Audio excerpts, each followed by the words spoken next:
بسم الله الرحمن الرحيم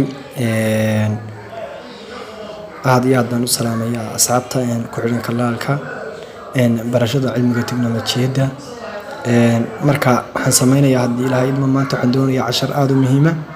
very important lesson inaan idin baro casharkaasoo dad badan ay soo weydiiyeen oo ahay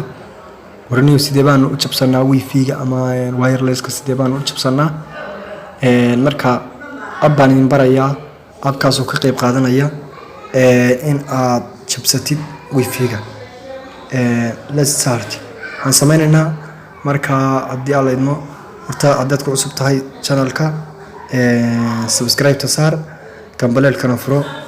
waxaad ka helaysaa cilmiyo badan oo muhiim ku ah adiga cilmigaas aad ka baranaysid qaabka tiknoolajiyadda iyo waxyaalaha mobilkaaga android-ka ah marka waxaad sameynaysaa inta badan waxaa laga helaa ababkan oo dhan Play Store ta laga helaa marka Play Store ta ayaad aadaysaa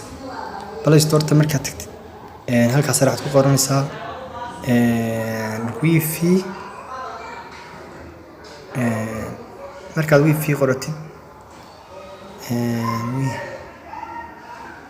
markaad wifi qoratid waxaad sameynaysaa search message garanaysaa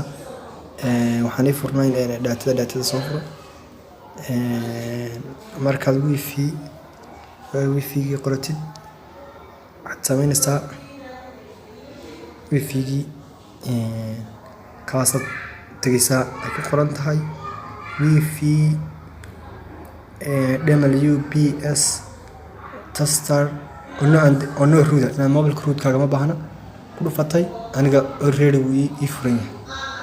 sidaas ayaad soo balaqanaysaa waxaad sameynaysaa